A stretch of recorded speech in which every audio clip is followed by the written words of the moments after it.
Boulder this morning is where we find our 9 News reporter Courtney Yoon, and she is just evaluating some of the damage that they've seen there. Courtney, how are you, and how are things looking where you are this morning?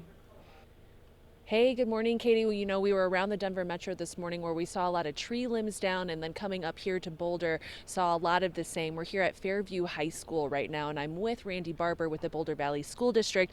Randy, we know that Fairview High School, we can't see it from the front of the building, but this building had some damage. You guys are also dealing with power outages across the district. Yeah, good morning. Yesterday afternoon, we were getting winds, over 100 miles an hour, and so we had about 10 windows here at the school that were broken. We also had damage at other schools. We've got about 21 schools that still don't have power at this hour.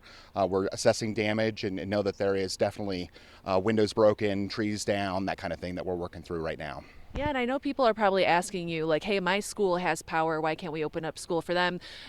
That's a complicated answer for you guys. There's a lot that goes into making these decisions when classes are canceled. Yeah, our goal always is try to get school open because we know how important it is for everyone.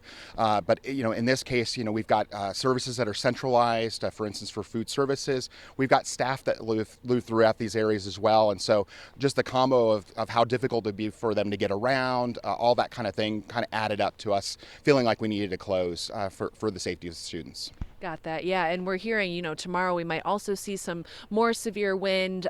What are you guys thinking about for classes tomorrow? I know a lot goes into that decision as well. Yeah, we're definitely going to be monitoring the situation throughout the day, looking at the forecast, checking with our emergency managers. Right now, we are quite afraid. I mean, yesterday was a pretty crazy event, a lot of wind, a lot of kids being scared about those sounds that they were hearing in their classrooms. And so I think that's going to all factor into our decision later this afternoon.